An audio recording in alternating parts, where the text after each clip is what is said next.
Seri 8 Pedang Kayu Harum. Asmara Berdarah. Cerita, Ho Ping Hu. Audiobook, novel silat. Bab 21. Kalau ada penduduk dusun yang kebetulan melihat bayangan itu, tentu akan menyangka bahwa itu adalah bayangan setan karena memang bayangan itu berkelebat dengan amat cepatnya, akan sukar diikuti oleh pandang mata orang biasa. Kini dia tidak merasa heran kalau muncul cerita tentang setan yang berkeliaran di sekitar kuil itu. Hui Song melihat seorang gadis cantik berdiri di atas wungan kuil, setelah tadi gadis itu menjadi bayangan berkelebatan di bawah, kemudian dengan ringan sekali melayang naik. Dan dia pun terkejut dan terheran sekali. Dia mengenal gadis ini. Bukan lain adalah gadis penunggang kuda yang tadi melewatinya di luar dusun ketika dia akan memasuki dusun Lok Chun. Kini dia tidak menunggang kuda, melainkan berlompatan dengan gesit dan ringan. Namun pakaian yang dipakainya masih seperti tadi. Gadis yang sederhana akan tetapi manis sekali. Karena kaget tadi, dan karena ingin memandang lebih jelas, Hui Song membuat gerakan sehingga ranting-ranting dari cabang yang diinjaknya bergoyang lantas daun-daunnya ikut pula bergoyang. Sedikit saja, seperti goyangan angin, namun cukup bagi wanita itu yang segera memandang ke sekeliling untuk dapat melihat ketidakwajaran ini. Hanya ranting-ranting di cabang itu yang bergoyang, sedangkan di malam itu tidak ada angin sedikit pun juga. Wutut! Cit-cit! Dua sinar putih menyambar ke arah Hui Song ketika gadis itu menggerakkan jari tangan kirinya. Kiranya ada dua batang jarum sulam yang meluncur bagaikan kilat menyambar ke arah tubuh pemuda itu. Aih, galak amat! Hui Song melompat keluar dari balik rumpun daun lantas berdiri di atas wungan, berhadapan dengan gadis itu sambil tersenyum. Dua batang jarum dia serahkan kepada gadis itu. Sayang jarummu ini, Nona, engkau akan kehilangan dan tidak dapat melanjutkan pekerjaanmu menyulam. Tadi dia sudah melihat bahwa jarum itu tidak mengandung racun, maka dia pun tidak menyangka buruk. Dengan pandang mata kagum dan tangan cekatan, gadis itu segera mengambil kembali dua batang jarumnya dan menyimpannya di dalam saku di balik baju luar. Siapa kau? Nanti dulu, Nona. Kita pernah saling bertemu di luar dusun dan mengapa engkau begitu mudah menyerangku dengan jarum-jarummu? Kalau tadi aku tidak hati-hati kemudian dua jarummu itu menembus kepala atau dadaku, bukankah sekarang ini aku sudah tidak bisa menjawab pertanyaanmu tadi? Sejenak sepasang mata yang tajam dan jeli itu menatap wajah Hui Song penuh selidik, dan kekerasan yang tadi membayang di wajah manis itu mulai melembut. Wajah pemuda yang tampan, gagah dan juga penuh senyum itu sangat menarik dan mengagumkan hati gadis ini. Akan tetapi dia masih menaruh curiga. Engkau memata-matai dan menyelidiki tempatku, bentaknya. Hui Song tersenyum dan kembali pada sepasang mata tajam itu terbayang kekaguman. Sungguh ganteng pemuda ini, apalagi kalau tersenyum. Nona, menurut cerita orang-orang di dusun ini, kuil ini adalah tempat tinggal para setan. Bagaimana bisa menjadi tempat tinggalmu? Aku yakin engkau bukan setan. Untuk sementara aku memilih tempat sunyi ini sebagai tempat berteduh, namun engkau malam-malam begini datang dan bersembunyi di dalam pohon, tentu bermaksud buruk. Agaknya engkau mengandalkan sedikit kepandaian menangkap jarum-jarumku tadi. Nah, lihat serangan. Gadis itu kembali menjadi galak dan tiba-tiba saja melakukan serangan yang cukup keras dan cepat. Duh! Pelak! Hui Song menangkis dua kali dan setiap kali ditangkis, tubuh gadis itu terdorong mundur. Hal ini amat mengejutkan hati gadis itu. Tak disangkanya bahwa pemuda ini benar-benar amat lihai, maka dia pun lalu mengeluarkan suara melengking dan tubuhnya menyambar-nyambar, serangannya semakin hebat dan cepat. Jari-jari tangannya berubah kaku keras dan dia menyelingi pukulan-pukulannya dengan cengkeraman atau totokan ke jalan-jalan darah yang berbahaya. Akan tetapi Hui Song menghadapi semua serangan itu dengan tenang saja. Ia mengelak ke sana-sini, kadang-kadang menangkis dan tidak pernah membalas. Perlahan dulu, Nona. Kenapa galak amat? Kita tidak pernah bermusuhan, mengapa engkau menyerangku dengan pukulan-pukulan maut? Sayang tidak kena. Nona itu semakin penasaran dan tiba-tiba dia mengeluarkan sebuah sapu tangan sutera putih dari lengan bajunya. Sapu tangan itu dipergunakannya sebagai senjata dan biarpun sapu tangan itu hanya berupa kain sutera tipis lemas, tapi di tangannya berubah menjadi senjata ampuh, Kadang kala merupakan cambuk yang melecut dan mengeluarkan suara ledakan, dan kadang-kadang menjadi kaku dan keras seperti besi baja. Huisong masih tetap tenang. Sapu tangan sutra itu mungkin berbahaya bagi orang lain, akan tetapi baginya tidak ada artinya. Pula, dia mendapat kenyataan bahwa sapu tangan itu tak mengandung racun, sama seperti jarum-jarum tadi, maka hatinya semakin senang. Seorang gadis manis seperti ini tidak mau berlaku curang, tentu seorang gadis baik-baik, mungkin seorang gadis Kang Ou yang gagah perkasa, seorang pendekar wanita seperti Sui Chin. Dia pun mulai membanding-bandingkan. Gadis ini juga cantik manis, dan juga galak seperti Sui Chin, akan tetapi apabila dinilai dari kepandaian silatnya, tentu saja Sui Chin masih lebih lihai, apalagi sekarang sesudah Sui Chin digembleng oleh Dewa Arak. Dia ingin sekali menguji sampai di mana kemajuan dan kelihayan Sui Chin sekarang. Gadis itu semakin kagum saja, terbukti dari seruan-seruannya ketika setiap serangannya selalu dapat dihindarkan oleh lawan dengan amat baik. Maka dia pun menyerang semakin nekat. Melihat ini, Huisong mengerutkan alisnya. Nona ini bukan orang sembarangan, memiliki ilmu silat tinggi, tentu sudah tahu bahwa dia sengaja mengalah dan tidak pernah membalas. Akan tetapi mengapa Nona ini nekat menyerang terus? Nona, hentikanlah seranganmu ini dan mari kita bicara baik-baik. Di antara kita tidak ada permusuhan. Kalau engkau tidak mau berhenti, terpaksa aku akan membalas.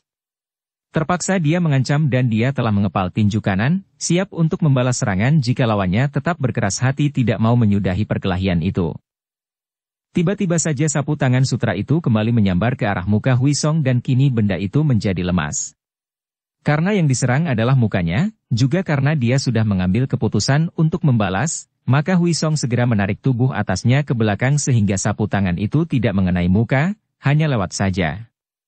Akan tetapi tiba-tiba hidungnya mencium aroma yang amat wangi lalu tiba-tiba saja kepalanya pening dan pandang matanya gelap. Celaka, teriaknya, sadar bahwa sekali ini, entah bagaimana caranya, sapu tangan itu mengandung bubuk beracun yang pada saat dikebutkan telah menyambar dan masuk ke dalam hidungnya, membuat dia keracunan. Tuh! Jari tangan gadis itu sudah menyambar dan menotok pinggang, membuat Huisong yang sudah setengah pingsan itu seketika menjadi lemas. Dia masih mendengar suara gadis itu terkekeh disusul kata-katanya memuji. Engkau gagah perkasa. Dan dia pun tidak ingat apa-apa lagi. Juga dia tidak sadar sama sekali pada saat gadis itu memondongnya dan membawanya melompat turun dari atas genteng, lalu membawanya masuk ke dalam sebuah kamar dalam kuil itu. Kalau saja Huisong tahu siapa adanya gadis ini, tentu dia tidak akan bersikap sembrono dan mengalah seperti tadi. Gadis yang berusia 24 tahun ini kelihatannya saja cantik manis dan lemah lembut, juga tidak nampak membawa senjata atau bersikap menyeramkan. Akan tetapi sebenarnya dia merupakan seorang tokoh besar dunia hitam pada waktu itu. Sungguh pun dia baru saja keluar dari tempat pertapaan bersama gurunya, boleh dibilang dia menduduki tempat tinggi di kalangan kaum hitam, terangkat oleh nama gurunya yang ditakuti semua orang di dunia kaum sesat. Dan siapakah gurunya ini? Bukan lain adalah Pangeran Toan Jit Ong atau si Raja Iblis sendiri. Walaupun merupakan sepasang tokoh yang mempunyai kesaktian luar biasa, tokoh sakti Toan Jit Ong yang dijuluki Raja Iblis bersama istrinya yang berjuluk Ratu Iblis itu hanya memiliki seorang murid itulah. Sebab itu dapatlah dibayangkan betapa sayangnya mereka kepada murid itu dan tentu saja murid itu digembleng dan diberi pelajaran ilmu-ilmu yang hebat. Murid itu bernama Gui Xianghua, seorang gadis yatim piatu yang dipelihara suami istri itu sejak berusia 10 tahun dan digembleng dengan ilmu-ilmu yang hebat. Selain ahli dalam bermacam ilmu silat, memiliki sinkang kuat dan ginkang yang hebat, juga gadis ini sangat ahli dalam pengolahan dan penggunaan racun, terutama sekali racun yang berbau wangi. Karena pandainya bermain racun wangi ini, juga karena memang dia cantik manis, maka sebentar saja dia memperoleh julukan Siang Tok Sian Li, Dewi Racun Wangi. Xianghua telah berusia 24 tahun, akan tetapi dia belum menikah. Biarpun kedua orang gurunya telah membujuknya, akan tetapi dia belum mau menikah karena dia belum menemukan seorang pria yang dianggapnya pantas menjadi suaminya. Akan tetapi karena sejak kecil berada di lingkungan penjahat, wataknya pun menjadi binal dan seperti para penjahat lain, gadis ini pun menjadi budak nafsunya sendiri. Di luarnya saja kelihatan halus dan sopan, juga alim dan lembut. Akan tetapi, seperti para rekannya, dia pun dapat bertindak sangat kejam, penuh dengan akal dan muslihat busuk, dan terutama sekali, sejak mulai dewasa, dia sudah suka berhubungan dengan pria-pria tampan yang menarik hatinya. Bahkan dia termasuk seorang wanita mata keranjang yang akan mempergunakan segala akal, kalau perlu mempergunakan ilmu kepandaian silatnya yang tinggi untuk berhasil mendapatkan pria yang disukainya. Seperti yang telah kita ketahui, Tuan Jit Ong dan istrinya pada 3 tahun yang lalu telah mengumpulkan para datuk sesat untuk mengadakan pertemuan, dan di dalam pertemuan ini Raja Iblis dan istrinya mengangkat diri mereka sendiri menjadi pimpinan para datuk untuk merencanakan pemberontakan. Pada waktu pertemuan itu diadakan, Xiang Hua masih berusia 21 tahun dan dia sendiri tidak memperlihatkan diri di dalam pertemuan itu karena dia mempunyai tugas lain yang diberikan gurunya kepadanya. Dia harus bersembunyi dan melakukan penjagaan rahasia bersama belasan orang teman yang menjadi kaki tangan gurunya. Setelah pertemuan para datuk itu selesai, Raja Iblis dan istrinya lalu menggembleng lagi anak murid mereka sambil mengatur persiapan untuk melakukan rencana pemberontakan mereka. Murid inilah yang diberi tugas untuk mewakili mereka mengadakan pertemuan-pertemuan dan persekutuan rahasia dengan para tokoh dan juga para pembesar penting. Berkat kecantikan, kecerdikan dan juga kepandaiannya, Xiang Hua dapat melaksanakan tugasnya dengan baik sekali. Pada waktu itu, sudah banyaklah pembesar-pembesar yang mempunyai kekuatan pasukan, secara diam-diam telah menjadi sekutu para pemberontak yang telah siap siaga sehingga sewaktu-waktu mereka akan dapat mengerahkan pasukan untuk bersama-sama menggempur kota raja dan merampas kekuasaan dari Kaisar Cheng Tek. Selain membujuk para pembesar untuk bersekutu, juga Xiang Hua bertugas membujuk orang-orang gagah dari kalangan Kang Ou, yang biasanya bahkan menjadi lawan kaum sesat, untuk bekerja sama demi perjuangan membasmi kelaliman. Dalam rangka tugas inilah Xiang Hua berada di dusun Lokchun itu. Daerah ini menggunakan kuil sunyi yang ditakuti orang itu sebagai tempat tinggal sementara sehingga dia dapat melakukan pertemuan-pertemuan rahasia dengan para pembantunya tanpa dilihat orang. Sungguh tidak disangkanya bahwa malam hari itu dia akan bertemu dengan seorang pemuda yang selain amat tampan dan ganteng, juga amat gagah perkasa sehingga dia sendiri tidak mampu mengalahkannya dengan ilmu silat. Munculnya pemuda seperti Hui Song ini sungguh di luar dugaan Xiang Hua dan begitu bertemu dia telah jatuh cinta. Inilah pemuda yang selama ini diidam-idamkannya. Banyak sudah dia bertemu dengan pemuda tampan, bahkan sudah sering pula dia menyerahkan diri kepada pria-pria yang disukainya, namun belum pernah dia bertemu dengan seorang pemuda yang tampan dan disukainya, yang memiliki kepandaian lebih tinggi darinya. Akan tetapi para pria itu tidak masuk hitungan, hanya merupakan alat penghiburnya saja untuk melampiaskan nafsunya. Ia hanya mau menjadi istri seorang pemuda yang selain disukanya juga memiliki kepandaian lebih tinggi darinya, dan pemuda ini sungguh sangat lihai. Maka, terpaksa ia harus mempergunakan akal dan sapu tangannya yang berbahaya itu, yang kalau tidak dikehendakinya merupakan sapu tangan biasa, akan tetapi pada saat ia terdesak, ia dapat menarik alat halus pada sapu tangan itu yang akan membuka tempat penyimpanan bubuk beracun wangi yang amat ampuh. Selain tugas untuk menghubungi para orang gagah di dunia Kang Ou agar mau bekerja sama menentang Kaisar, juga ada suatu tugas rahasia lain yang pada waktu itu sangat mengganggu hati Xiang Hua. Gurunya telah menunjuk dia untuk memimpin teman-teman yang boleh dipercaya dan yang memiliki kepandaian tinggi untuk menyelidiki dan mencari sebuah harta karun yang berada pada sebuah tempat rahasia yang amat sulit dan sukar dikunjungi. Sudah berkali-kali dia bersama teman-temannya mencoba menyelidiki tempat itu, namun selalu gagal, bahkan beberapa orang temannya berkorban nyawa di tempat itu sedangkan tempat penyimpanan harta karun itu tetap saja belum dapat dia temukan. Gurunya telah berpesan bahwa kalau dia tidak mampu, barulah kedua orang gurunya akan turun tangan sendiri. Teman-temannya telah menganjurkan dan menasehatkannya untuk melapor kepada Raja dan Ratu Iblis saja bahwa dia dan teman-temannya tidak sanggup lagi. Akan tetapi Xiang Hua adalah seorang gadis yang keras hati dan angkuh. Dia merasa malu apabila harus menghadap kedua orang gurunya dan melaporkan kegagalannya. Hal ini berarti mengakui kelemahan sendiri. Tidak. Dia harus mencoba lagi dan untuk itu dia harus mendapatkan seorang teman yang lihai, setidaknya memiliki tingkat kepandaian, terutama Gin Kang yang setingkat dengannya. Di antara para pembantunya ada 2 orang kakek yang menjadi orang-orang kepercayaan gurunya. Mereka itu adalah Hui Tu Chin Jin, manusia sakti pisau terbang, dan Kanto Ulomo, setan tua kepala baja, yang siang hari tadi sudah pernah berjumpa dengan Hui Song. Mereka adalah dua orang kakek yang tadi membunuh 4 orang pemuda mabok di dalam restoran. Dua orang kakek ini bukan orang sembarangan, bukanlah penjahat biasa. Mereka adalah dua di antara Cap Sakui yang tentu saja memiliki kepandaian hebat. Dan dari dua orang kakek inilah Xiang Hua mendengar bahwa di dusun itu muncul seorang pemuda yang lihai sekali, seorang pemuda bernama Chia Huisong yang bukan hanya mampu menghindarkan diri dari sambaran pisau-pisau maut yang dilempar oleh Huitu Qinjin, akan tetapi bahkan sanggup menahan pukulan Kang To Ulomo yang amat kuat itu. Mendengar ini, Xiang Hua merasa tertarik sekali, juga curiga. Jangan-jangan pemuda itu adalah mata-mata pihak musuh, pikirnya. Ia tahu bahwa gerakan gurunya mengumpulkan orang-orang Kang Ou dan niat hendak memberontak itu tentu telah terdengar oleh dunia persilatan dan bukan merupakan hal aneh kalau ada pihak yang akan menentangnya. Ruangan yang menjadi tempat tidur itu tidak berapa luas dan keadaannya pun tidak dapat dibilang bagus, apalagi mewah.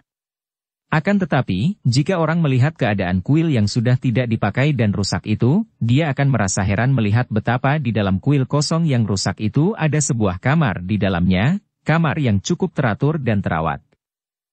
Meskipun sederhana, kamar itu bersih dan berbau harum.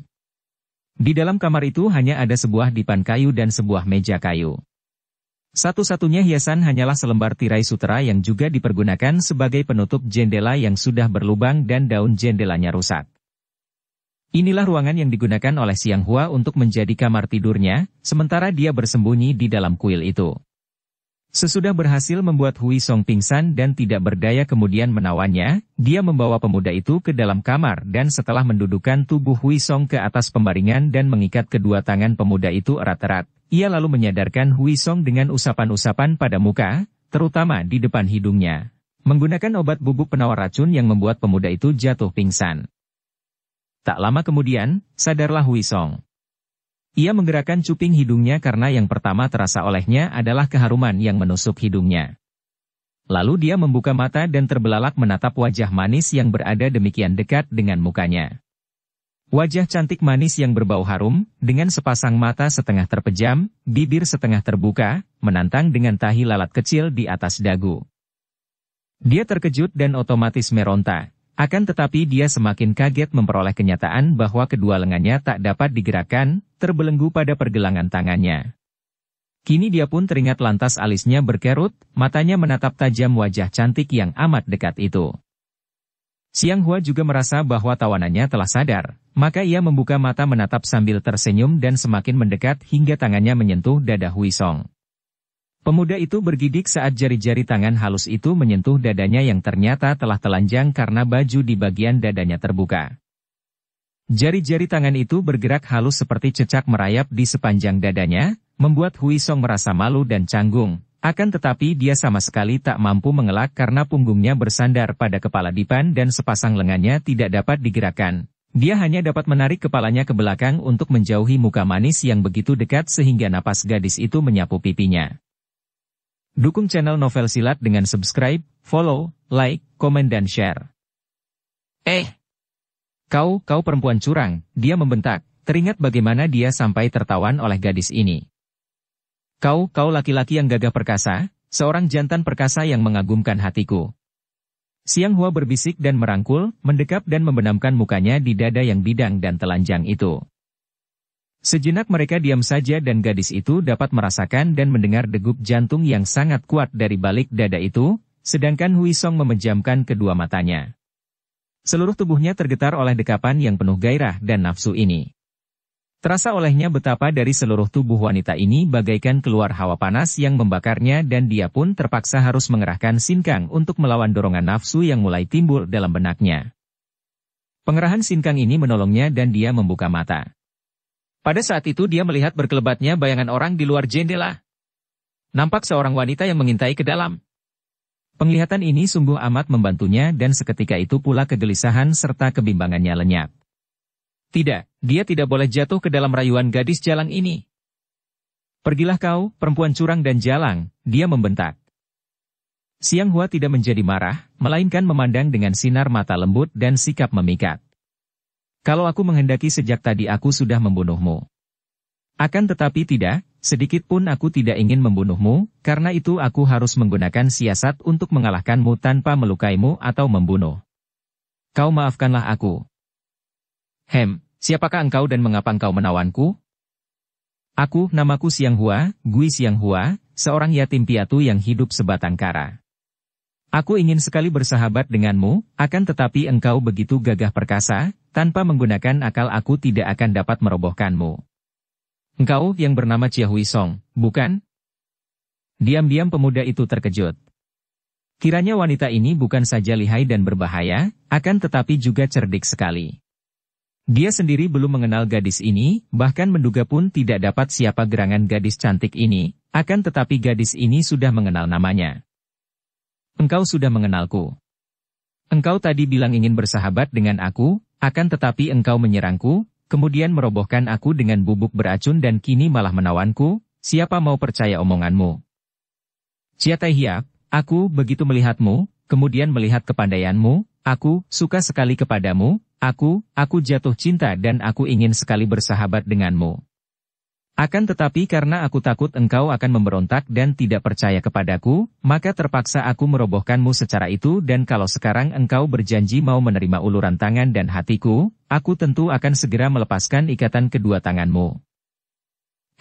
Apa yang kau maksudkan dengan uluran tangan dan hati itu? Huisong sudah berusia 24 tahun, akan tetapi dia masih asing dengan istilah-istilah tentang cinta dan memang dia belum berpengalaman tentang wanita. Xianghua tersenyum, mendekat dan meraba lalu mengelus dada telanjang itu, dan dia mendekatkan mukanya, bibirnya bergerak hendak mencari dan mencium bibir pemuda itu. Huisong terpaksa menarik kepalanya ke belakang dan terdengar gadis itu berbisik. Tai Hiap, uluran tangan dan hatiku adalah penyerahan seluruh jiwa ragaku kepadamu, aku cinta padamu, Tai Hiap.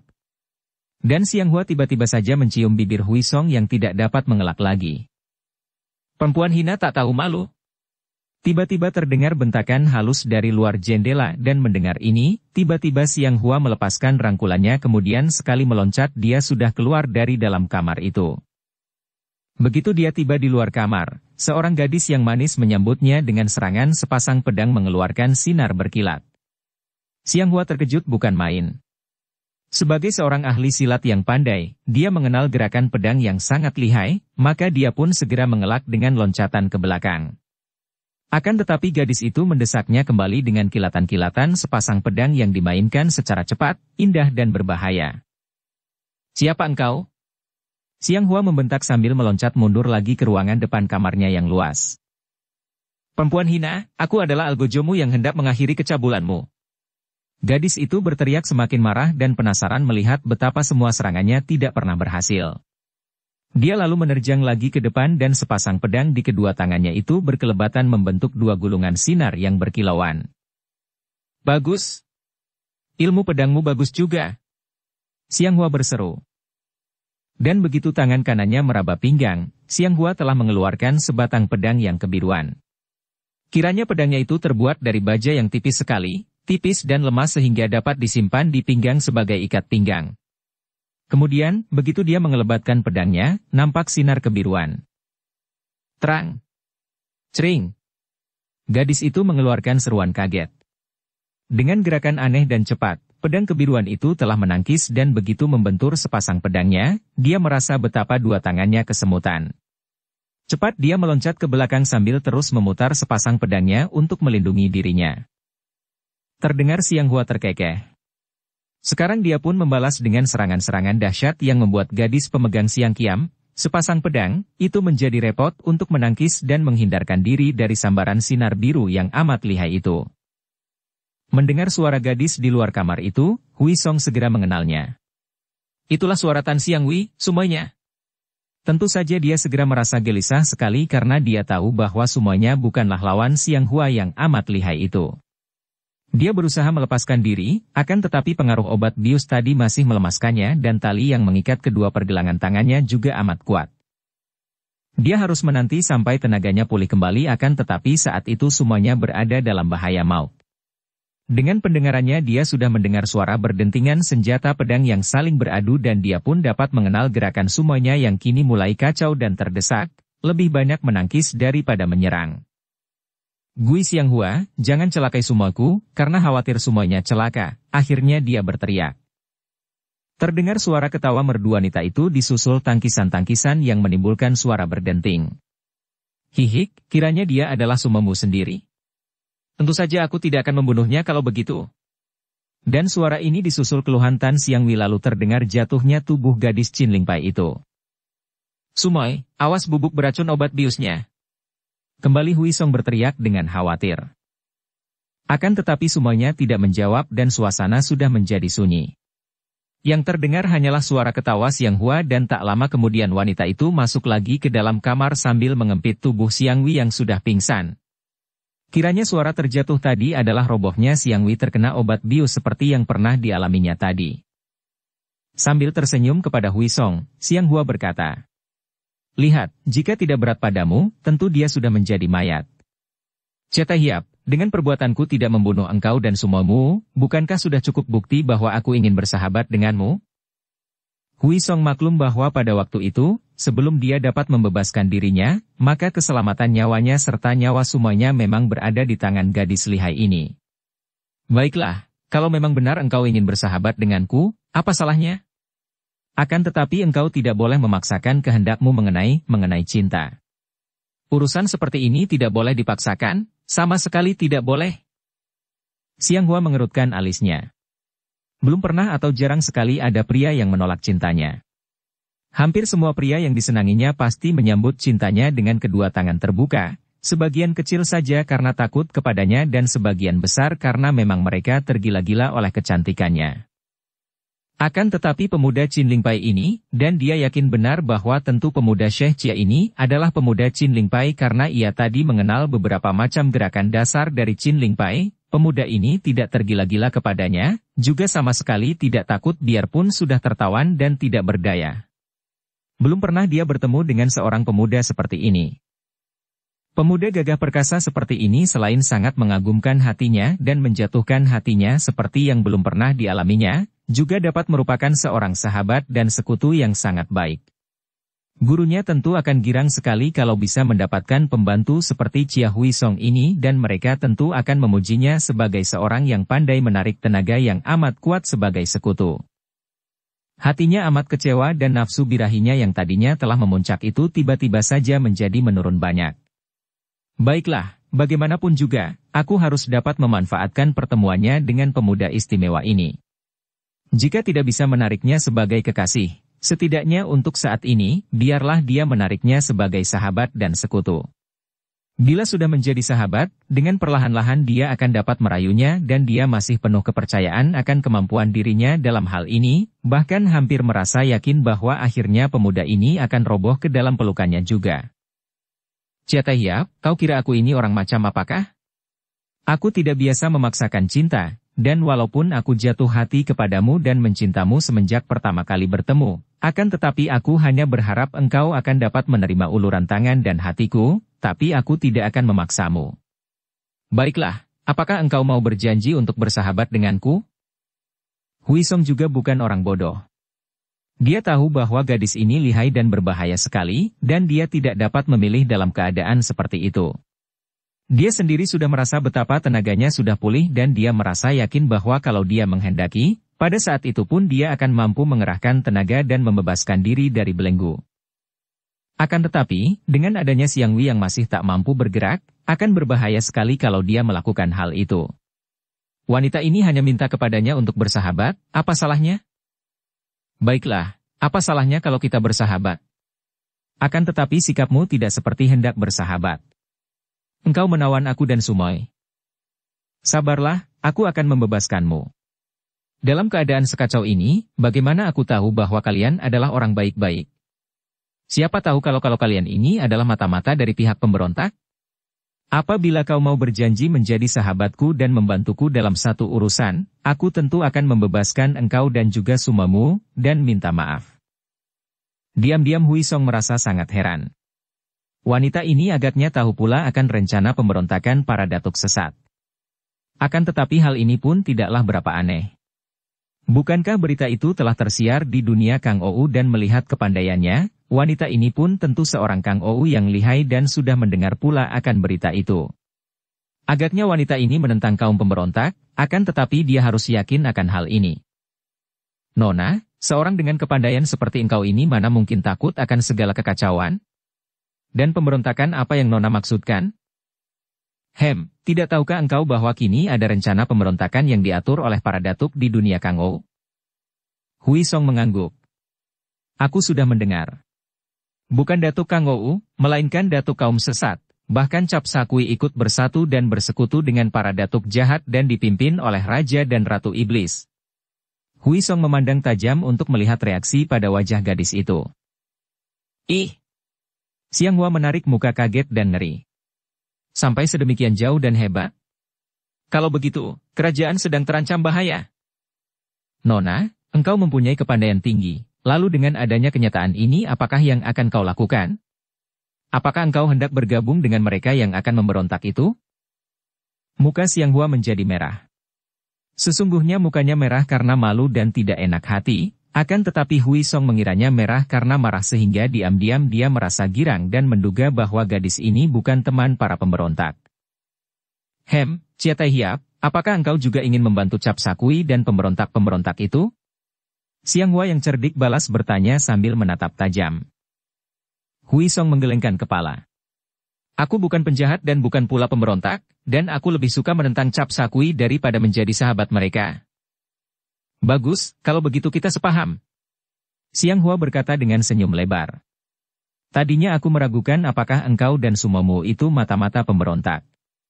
Maafkan aku, kalau begitu aku harus membebaskanmu, Tai Hiap.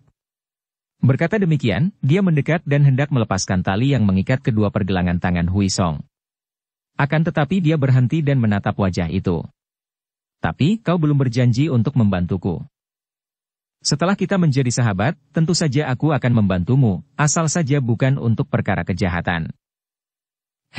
Apakah engkau belum percaya padaku, Tai Hiap? Aku bukan penjahat. Berjanjilah bahwa engkau akan membantuku, dan aku akan membebaskan kau dan sumomu. Akan tetapi, sumomu tidak boleh ikut serta. Mengapa? Urusan itu adalah rahasia diriku sendiri, orang lain, kecuali engkau yang kuminta bantuan tidak boleh tahu.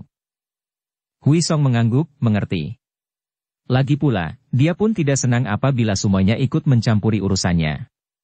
Pertama, watak semuanya itu amat angkuh dan keras sehingga di mana-mana akan mudah menimbulkan keributan dan permusuhan.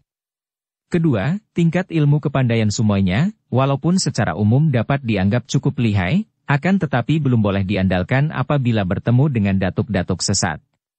Dan ketiga, dia tahu betapa semuanya mencintanya dan mengharapkan agar dia menjadi suaminya dan hal ini membuat dia merasa canggung dan tidak enak untuk berhadapan dengan gadis itu. Kalau begitu, sekarang juga aku akan membebaskanmu. Xiang Hua mendekat tapi Hui Song tersenyum. Tidak perlu lagi, Nona. Kalau aku mau, sejak tadi pun aku sudah bisa membebaskan diri sendiri. Berkata demikian, dia mengerahkan tenaga sinkang, disalurkan pada lengannya dan sekali kedua lengan itu bergerak merenggut, terdengar suara keras, dan belenggu itu pun putus-putus. Ih! Xiang Hua terkejut dan melompat ke belakang, meraba pinggang dan matanya terbelalak. Akan tetapi Hui Song tersenyum. Jangan kaget dan tidak perlu khawatir, Nona. Aku tadi hanya ingin melihat apakah benar engkau berniat baik maka aku sengaja membiarkan diri terbelenggu. Engkau benar-benar hebat, Tai Hiap. Kata Xiang Hua kagum. Dan sekarang aku akan membebaskan semuamu. Ia pun cepat menghampiri Xiang Wei, menggunakan obat penawar racun bius tadi. Tidak lama kemudian terdengar Xiang Wei mengeluh dan membuka mata. Begitu melihat gadis yang tadi merayu suhengnya itu duduk berjongkok di dekatnya, segera Xiang Wei mengeluarkan teriakan marah dan langsung saja dia mengirim pukulan-pukulan bertubi ke arah tubuh lawan yang amat dibencinya karena cemburu itu. Xiang Hua meloncat ke belakang dan mengelak sambil menangkis beberapa kali. Setiap gerakannya amat diperhatikan oleh Hui Song dan pemuda ini diam-diam harus mengakui bahwa tingkat ilmu silat dari Gui Xiang Hua memang sangat tinggi, gerakannya cekatan, cepat sekali dan juga indah biarpun bersifat aneh dan liar. Mudah terlihat olehnya bahwa gerakan gadis itu jauh lebih lihai daripada gerakan semuanya dan kalau dilanjutkan, tentu semuanya akan kalah walaupun Xiang Hua tidak mempergunakan racun bius. Sumoy, hentikan seranganmu, bentak Hui Song.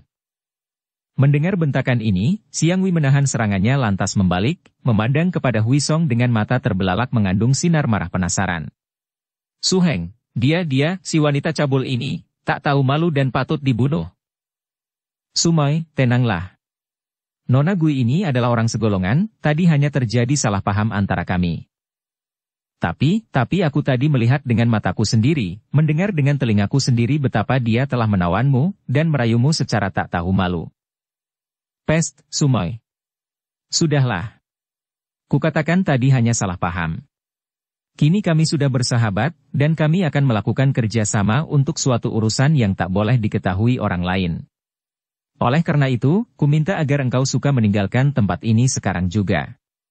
Kembalilah kau ke Qinlingsan dan jangan ikuti aku lagi. Tapi, Su Heng. Sudahlah, Sumai. Kau jangan banyak membantah.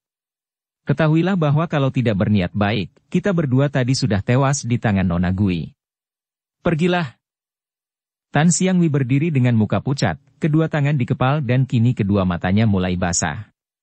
Dia memandang kepada dua orang itu secara bergantian, tatapan matanya pada Xiang Hua penuh kebencian, tetapi sepasang matanya memancarkan permohonan dan kekecewaan kalau dia memandang Su Hengnya. Su Heng, haruskah aku pergi? Engkau mengusir aku begitu saja? Hui Song mengangguk. Ia tak ingin menyakiti hati Sumoinya, akan tetapi mengingat akan watak Sumoinya yang keras, dia harus bersikap tegas. Dia sudah berjanji kepada Xiang Hua dan dia tidak boleh melanggar janji itu. Lagi pula, diam-diam dia menaruh hati curiga terhadap Xiang Hua dan ingin menyelidiki siapa sesungguhnya wanita ini dan peran apa yang dipegangnya. Dia merasa bahwa ada sesuatu di balik diri wanita ini, karena seorang wanita selihai Xiang Hua tidak mungkin secara kebetulan saja bertemu dengan dia, mengajak bersahabat dan minta bantuannya untuk mengurus sesuatu yang rahasia. Sumai, harap jangan banyak bicara lagi. Pergi dan kembalilah ke Qinlingsan. Kini beberapa tetes air mata jatuh menitik. Su Heng, engkau selalu mengecewakan dan menyakiti hatiku. Maafkan, Sumai. Akan tetapi Tan Xiang Wei sudah menyambar sepasang pedangnya yang tadi jatuh di atas lantai ketika dia roboh pingsan, lantas berloncatan pergi meninggalkan tempat itu. Sunyi keadaan di dalam ruangan itu setelah Xiang Wei pergi hingga akhirnya terdengar tarikan napas panjang dari Xiang Hua. Agaknya dengan kegantengan dan kegagahanmu engkau sudah ditakdirkan untuk menjatuhkan dan mengecewakan hati wanita, Tai Hiap. Hari ini kulihat telah ada dua orang wanita yang menjadi korbanmu. Pertama adalah diriku sendiri, dan yang kedua adalah sumamu tadi. Hui Song juga turut menarik napas panjang. Diam-diam dia merasa kasihan sekali kepada Xiang Wei, sumanya itu. Semenjak kecil sumanya mencintanya dan cinta kanak-kanak itu makin lama semakin kuat dan akhirnya menjadi cinta kasih seorang wanita terhadap seorang pria, cinta kasih yang berharap untuk diikat dan dikukuhkan menjadi perjodohan suami istri. Dan dia tahu benar bahwa hatinya tidak mencinta Sumoinya, biarpun dia sayang kepada Sumoinya itu yang dianggap sebagai adik sendiri. Akan tetapi gadis di depannya ini? Dia belum mengenalnya benar dan tidak tahu apakah benar gadis ini cinta kepadanya seperti yang diakuinya. Dia harus bersikap hati-hati terhadap wanita ini. Maafkan aku kalau memang demikian halnya, Nona. Akan tetapi semua itu terjadi tanpa kesengajaan dari pihakku, dan ingat, cinta tidak mungkin dapat dipaksakan. Xiang Hua tersenyum pahit dan mengangguk-angguk, diam-diam dia semakin kagum dan membayangkan betapa akan nikmatnya kelak apabila dia sampai berhasil membujuk pria ini menjadi kekasihnya dan berada di dalam dekapannya. Aku tidak menyalahkanmu, Chia Tai Hiap, hanya aku merasa kasihan kepada sumamu itu yang agaknya mencintamu dengan amat mendalam. Nona, ingin sekali aku mengetahui bagaimana engkau dapat mengenal namaku? Mereka kini duduk berhadapan di atas dua buah bangku yang berada di dalam ruangan itu, terhalang sebuah meja kecil. Xiang Hua tersenyum. Aku mendengar dari Chiang Tosu dan Chiong Hueshio yang menjadi teman-temanku dalam urusan yang ku minta bantuanmu ini. Hui Song teringat akan dua orang kakek itu, maka dia pun tersenyum mengejek. Wah, jangan-jangan dua orang kakek berpakaian Tosu dan Hueshio yang kejam itu, yang sudah membunuh 4 orang muda di dalam restoran dan... Memang betul mereka. Xiang Hua berkata dengan sikap sungguh-sungguh. Dan harap Tayyab jangan mentertawakan dan salah sangka terhadap mereka. Mereka berdua adalah bekas-bekas Tosu dan Hueshio dan biarpun kini bukan lagi terikat agama, mereka sudah terbiasa memakai jubah seperti yang dahulu mereka pakai ketika masih menjadi pendeta. Sekarang mereka adalah pertapa-pertapa dan mereka juga turun ke dunia ramai hendak menentang kaum pemberontak. Ah! Huisong terheran dan juga kagum. Akan tetapi mengapa mereka begitu kejam, menyebar maut di restoran, membunuh 4 orang muda yang tidak berdosa? Gadis itu tersenyum, manis sekali kalau tersenyum, terutama karena tahi lalat kecil di atas dagu itu. Orang-orang muda yang tidak berdosa? Tai Hiap tidak tahu. Mungkin mereka melakukan kesalahan, akan tetapi kesalahan itu hanya berupa ejekan kepada mereka yang berpakaian pendeta, dan itu pun dilakukan dalam keadaan mabok. Tai Hiap sudah salah mengerti. 4 orang muda itu tidaklah sebersih itu, bukan seperti yang Tai Hiap kira. Mereka adalah mata-mata kaum pemberontak yang menyamar sebagai pemuda-pemuda pemabokan dan kalau Chiang Tosu dan Chiong Hueshio tidak menggunakan pukulan beracun, mereka tentu tidak gampang dikalahkan dan tempat kami tentu sudah ketahuan, kemudian kami akan diserbu oleh para pemberontak. Huisong terbelalak heran, juga terkejut karena sungguh hal itu tidak pernah disangkanya sama sekali. Aku merasa gembira sekali bisa bersahabat dengan Tai Hiap, apalagi akan mendapatkan bantuanmu. Ketika kedua orang Lo Cianpue itu memberitahu kepadaku tentang diri Tai Hiap, kami bertiga sudah mengambil kesimpulan bahwa tentunya engkau adalah seorang tokoh Chin Ling Pai dan ternyata dugaan kami benar seperti yang Tai Hiap nyatakan sendiri ketika Tai Hiap bicara dengan Sumoy Tai Hiap itu dan menyebut-nyebut Chin Ling San. Memang aku adalah putra dari ketua Chin Ling Pai. Kata Huisong yang merasa tak ada gunanya lagi menyembunyikan keadaan dirinya. Ah! Gadis itu bangkit dan menjura. Kalau begitu aku sudah berlaku kurang hormat dan maafkanlah kelancanganku, Tai Hiap. Sudahlah, Nona. Kedudukan dan nama takkan merubah keadaan seseorang. Sebaiknya Nona ceritakan, urusan apakah itu yang membutuhkan bantuanku? Urusan ini sangat penting dan merupakan rahasia, Tai Hiap. Ketahuilah bahwa kami yang mewakili beberapa orang-orang Kang Ou di wilayah selatan, mengutus aku dan dibantu oleh 2 orang Lo Cianpue itu untuk menyelidiki sebuah harta karun. Huisong termenung. Tak disangkanya sama sekali bahwa urusan itu hanyalah urusan menyelidiki dan mencari harta karun. Ini bukan sembarang harta karun, Tai Hiap. Kalau engkau menyangka bahwa kami adalah orang-orang yang haus akan harta karun, engkau keliru. Ketahuilah bahwa kami mencari harta karun itu justru dalam usaha kami untuk menentang usaha para pemberontak. Para pemberontak itu akan menjadi kuat sekali kalau harta karun itu tidak kita dahului dan kita ambil. Apa maksudmu? Aku tidak mengerti, Nona. Begini, Tai Hiap. Tempat di mana harta karun itu berada kini juga sedang diintai oleh para pemberontak. Kabarnya malah Raja dan Ratu Iblis sendiri juga mencarinya. Akan tetapi, kami lebih beruntung karena kami telah dapat menemukan tempat itu. Hanya saja tempat itu sukar didatangi, bahkan aku sudah kehilangan nyawa beberapa orang kawanku ketika mencoba untuk mencari harta karun di tempat itu. Ah, begitu berbahayakah? Apa yang menyebabkan bahaya itu? Tempatnya sangat sukar dilalui dan tempat itu terkenal dengan nama Goa Iblis Neraka. Agaknya tempat itu memang sengaja dibuat agar tidak ada orang yang berani memasuki. Kabarnya dahulu dibuat oleh seorang Tosu Sakti yang mencuri harta karun dari Kaisar Lalim dan disimpan di tempat itu, dan disediakan untuk mereka yang akan menentang Kaisar Lalim di kemudian hari. Harta karun itu sudah hampir 1000 tahun umurnya dan sampai kini belum juga ada yang berhasil menemukannya. Kalau demikian sukarnya, kenapa engkau minta bantuanku? Kalau orang seperti engkau dan teman-temanmu tidak sanggup, mana mungkin aku akan bisa membantumu? Begini, Tai Hiap. Di antara kami hanya aku seorang yang mampu menyeberangi jembatan batu pedang. Kedua Lo Cianpue itu pun hanya sanggup maju belasan meter saja. Dan aku telah menyeberangi jembatan batu pedang itu, akan tetapi selanjutnya aku tidak sanggup menggerakkan batu penutup lubang di sebelah dalam. Aku membutuhkan bantuan orang yang mempunyai ginkang dan sinkang yang melebihi aku dan ternyata engkau amat lihai, jauh melampaui tingkatku dan dengan mudah aku yang lebih lihai ini tertawan olehmu. Huisong mengejek. Siang Hua lantas tertawa. Ai, engkau sakit hati benarkah, Tai Hiap? Sudahlah, biar aku mengaku bahwa aku telah bertindak curang dan maafkanlah aku. Nah, rahasia itu sudah kuceritakan dan kalau engkau membantu kami, maka hal itu berarti bahwa engkau sudah menentang para pemberontak. Kalau kelak kita berhasil, berarti kita telah memukul para pemberontak dan melumpuhkan setengah dari kekuatan mereka. Tentu saja Hui Song tertarik sekali. Biarpun dua orang kakek itu dianggapnya kejam, dan ternyata tidak dapat dinamakan kejam pula jika empat orang muda itu adalah mata-mata pemberontak, dan biarpun gadis ini pernah bersikap tidak menyenangkan hatinya, akan tetapi mereka ini adalah orang-orang yang menentang pemberontak yang dipimpin Raja dan Ratu Iblis. Berarti masih rekan sendiri dalam usahanya menentang para pemberontak. Baik, kapan kita berangkat ke sana? Sekarang juga, Tai Hiap.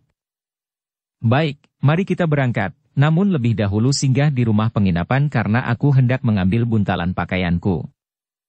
Wanita itu tertawa, pergi ke sebelah kamar dan kembali membawa sebuah buntalan yang terisi semua pakaian Hui Song yang tadi ditinggalkan di dalam kamar rumah penginapan itu. Bagaimana, kapan? Tai Hiap, ketika aku mendengar dari kedua Lo Cianpue tentang dirimu, aku merasa tertarik sekali. Aku lalu pergi ke rumah penginapan itu, dan diam-diam memasuki kamarmu. Tapi ternyata engkau tidak ada, maka aku lalu mengambil pakaianmu, kubawa ke sini karena aku bermaksud hendak mencarimu sampai dapat. Ketika kulihat engkau berada di balik pohon, aku segera menyimpan pakaian ini, lalu aku pergi lagi untuk muncul berlarian di atas genteng agar nampak olehmu dan selanjutnya kita bertanding. Ia terkekeh lirih dan menutupi mulut, gayanya manis sekali. Wajah Hui Song menjadi kemerahan. Sudahlah, mari kita pergi. Pakaianmu biar disimpan di sini dulu. Berangkatlah mereka berdua, seperti dua sahabat lama, meninggalkan kuil tua itu setelah Siang Hua memadamkan penerangan dan menutupkan pintu kamar sederhana itu. Dari luar, kuil itu nampak sunyi dan menyeramkan. Mereka melakukan perjalanan cepat keluar dusun menuju arah timur. Pada pagi harinya, setelah melakukan perjalanan beberapa jam lamanya, mereka tiba di kaki bukit dan di luar sebuah hutan telah menanti dua orang yang dari jauh sudah dikenal oleh Hui Song, yaitu dua orang kakek yang pernah bertanding dengan dia, si Tosu tinggi kurus dan si Huishio gendut. Kedua orang kakek itu nampak terkejut melihat Hui Song, akan tetapi Siang Hua segera tersenyum dan memperkenalkan. Jiwie Lo Cianpue, jangan khawatir. Chia Tai Hiap sudah menjadi sahabat kita yang sehaluan dan sudah kujelaskan semua tentang Jiwie kepadanya. Chia Tai Hiap adalah putra ketua Qin Ling Pai dan agaknya dialah yang mempunyai kemampuan untuk membuat usaha kita berhasil. Kini dua orang itu sikapnya berbeda dengan ketika pertama kali berjumpa dengan Hui Song. Mendengar ucapan Siang Hua, mereka segera menjura kepada Hui Song dengan sikap hormat dan ramah. Chia Tai Hiap, maafkan kami yang sudah bersikap tidak patut kepadamu. Kata Chiang Tosu yang sebenarnya adalah Hui Tu Chin Jin, seorang di antara Cap Sakui yang belum pernah dikenal Hui Song. Hahaha, peribahasa kuno yang mengatakan bahwa tidak berkelahi maka tidak kenal ternyata benar. Chia Tai Hiap, kita sudah saling bertanding, maka saling mengenal isi perut masing-masing. Hahaha. Chiong Huishio yang sesungguhnya adalah Kang Tou Ulomo juga berkata. Chia Tai Hiap, harap kau maafkan. Chiang Tosu memang selalu serius dan sebaliknya Chiong Huishio senang bergurau. Siang Hua cepat berkata untuk memberi isyarat kepada kedua orang temannya bahwa ia memperkenalkan mereka kepada Hui Song sebagai Chiang Tosu dan Chiong Huishio. Xian Cai, memperoleh seorang pembantu seperti Chia Tai Hiap sungguh merupakan suatu kebahagiaan besar, kata Chiang Tosu. Omitohut, sungguh pinceng yang tidak becus sehingga merepotkan saja kepada putra ketua Qin Ling Pai. Kata pula Chiong Huishio. Lalu berangkatlah empat orang itu melanjutkan perjalanan menuju ke utara. Perjalanan itu dilakukan secara cepat dan setelah mereka melewati dan menyeberangi sungai Qingho, tibalah mereka di kaki pegunungan Luliangsan yang amat luas itu. Perjalanan sampai ke situ sudah memakan waktu 5 hari dan selama 5 hari itu, Siang Hua dan dua orang kakek itu selalu bersikap ramah dan sopan sehingga keraguan dan kecurigaan hati Hui Song semakin menipis. Gadis itu memang seorang pendekar wanita, pikirnya, tetapi agaknya memiliki kelemahan terhadap lelaki yang menarik hatinya. Ataukah gadis ini memang benar-benar jatuh cinta kepadanya? Di sepanjang perjalanan Siang Hua tidak menunjukkan sikap genit. Bujuk rayu yang amat berani, yang dilakukan ketika Hui Song tertawan itu, kini sama sekali tak nampak lagi dan dia hanya kelihatan sangat memperhatikan Hui Song dan selalu berusaha menyenangkan hatinya, seperti biasanya seorang wanita yang jatuh cinta. Setelah melewatkan malam di kaki bukit, pada keesokan harinya pagi-pagi sekali mereka sudah berangkat lagi. Sekali ini memasuki hutan dan melalui jalan yang amat sukar, naik turun bukit dan jurang, melalui jalan liar berbatu-batu yang runcing dan tajam. Jelas bahwa orang biasa akan kesulitan melalui jalan seperti itu, dan kalaupun ada orang pandai yang sanggup, untuk apa mereka bersusah payah mendatangi tempat ini? Tanpa tujuan penting, kiranya tak akan ada orang begitu gila untuk menyusahkan diri memasuki daerah yang liar dan sukar dilalui ini. Setelah matahari naik tinggi, di bawah pimpinan Chiang Tosu yang agaknya mengenal baik jalan liar itu, maka tibalah mereka di daerah berbukit-bukit dan mereka berhenti di depan sebuah bukit yang dikelilingi jurang. Hui Song terbelalak kagum. Bukit ini seperti sebuah rumah besar saja, dan pintunya adalah sebuah goa yang besar. Agaknya goa ini dahulunya ditutup dengan pintu batu yang amat besar. Akan tetapi pintu batu itu kini sudah terbuka miring dan pada pintu batu yang amat tebal dan beratnya tentu ribuan kati itu terdapat ukiran tulisan 3 huruf yang berbunyi Goa Iblis Neraka. Sungguh amat indah, megah namun juga menyeramkan. Siapakah orangnya yang sudah mampu membuat pintu batu seperti itu dan siapa pula yang kuat membukanya? Apabila mempergunakan tenaga manusia biasa, sedikitnya membutuhkan 50 orang yang menggabungkan tenaganya. Dan goa yang sudah terbuka itu nampak begitu luas, seakan-akan bukan goa melainkan sebuah pintu tembusan menuju ke sebuah dunia yang lain lagi, dunia yang penuh dengan batu-batu raksasa yang bentuknya aneh-aneh, seperti diukir saja. Ataukah ini merupakan istana besar yang dihuni setan? 4 orang itu begitu terpesona dan asyik memandang ke dalam, berdiri seperti patung-patung di depan goa yang pintunya terbuka itu sehingga mereka tidak tahu sama sekali bahwa sejak tadi, sebelum mereka tiba di tempat itu, jauh tinggi di atas pohon terdapat seorang gadis yang mendekam di atas dahan dan bersembunyi di balik daun-daun lebat, mengintai ke arah mereka. Seorang gadis manis yang cantik jelita, berusia kurang lebih 19 tahun, berwajah periang dan bermata kocak, berpakaian sederhana. Kalau saja Hui Song dapat melihat gadis itu, tentu dia akan berteriak kegirangan karena darah itu adalah wanita yang selama ini selalu terbayang olehnya, dibawa ke dalam mimpi, dan tak pernah dilupakannya. Gadis itu adalah Cheng Sui Chin. Sebaiknya kita masuk sekarang saja sebelum gelap, kata Chiang Tosu atau Hui Tu Chin Jin sambil menunjuk ke dalam dengan tangan kirinya. Mari, Tai Hiap, kita masuk, biar aku yang menjadi penunjuk jalan karena aku yang sudah beberapa kali pernah masuk ke sini, kata Siang Hua. Hui Song yang sudah tertarik sekali mengangguk. Mereka berempat lalu masuk ke dalam goa, Siang Hua dan Hui Song di depan, diikuti oleh 2 orang kakek itu. Setelah mereka berempat masuk, Sui Chin dari atas, melayang, ke bawah. Ya, gerakannya itu mirip seperti seekor burung melayang saja, demikian ringan dan cepatnya. Ternyata gadis ini sudah jauh berbeda dengan Sui Chin 3 tahun yang lalu. Gerakannya sungguh luar biasa karena dia sudah benar-benar menguasai ilmu Bueng Hui Teng, lari terbang tanpa bayangan, dengan baik. Dengan gerakan yang amat sigap, dia pun turut menyelinap masuk ke dalam goa di sebelah sana pintu. Dan ternyata pada bagian dalam itu merupakan daerah yang luas dan berbatu-batu sehingga memudahkan gadis ini untuk menyelinap di antara batu-batu, bersembunyi dan terus membayangi 4 orang yang berloncatan di sebelah depan. Setelah melalui perjalanan berliku-liku di antara batu-batu besar, 4 orang itu berhenti di depan terowongan dan memandang ke depan. Inilah jembatan batu pedang itu, kata Siang Hua dan Hui Song memandang terbelalak ke depan. Hebat memang. Bukan sebuah jembatan, melainkan lorong yang penuh dengan batu-batu meruncing seperti dibuat oleh tangan manusia sakti saja. Lorong itu begitu penuh dengan batu-batu meruncing ini sehingga untuk melewati lorong itu, satu-satunya jalan haruslah berloncatan dari batu ke batu, di atas ujung-ujung batu runcing laksana pedang itu. Dan untuk mengerjakan ini bukanlah hal yang mudah sebab membutuhkan ginkang yang telah matang sekaligus juga tenaga sinkang yang kuat. Nah, di tempat inilah semua teman mogok. Chiang Tosu dan Chiong Hui Xiu sudah pernah mencoba, akan tetapi mereka hanya sampai beberapa meter saja. Aku sendiri sudah 3 kali melewati jembatan ini dengan hasil baik, akan tetapi selanjutnya aku tak sanggup lagi. Di sebelah depan sana terlalu berbahaya dan sukar. Siang Hua menerangkan. Apakah kesukarannya? Hui Song bertanya. Menuturkannya hanya membuang-buang waktu saja dan tidak ada gunanya. Marilah kita melewati jembatan ini dulu, di depan engkau akan dapat melihatnya sendiri, Tai Hiap. Mulai dari sinilah aku memerlukan bantuan seorang seperti engkau, maka selanjutnya engkaulah yang memimpin karena kepandaianmu jauh lebih lihai dan dapat dipercaya daripada aku sendiri. Nanti dulu, Nona. Selama beberapa hari aku terus mengikutimu dan membantumu tanpa banyak bertanya. Sekarang kita telah tiba di tempat ini dan kukira aku berhak mengetahui segala sesuatu tentang pekerjaan yang kita lakukan. Tempat apakah ini sebenarnya dan harta pusaka itu milik siapakah? Bagaimanapun juga, aku tidak akan mau membantu jika terdapat kenyataan bahwa kita sedang melakukan pencurian atau perampasan.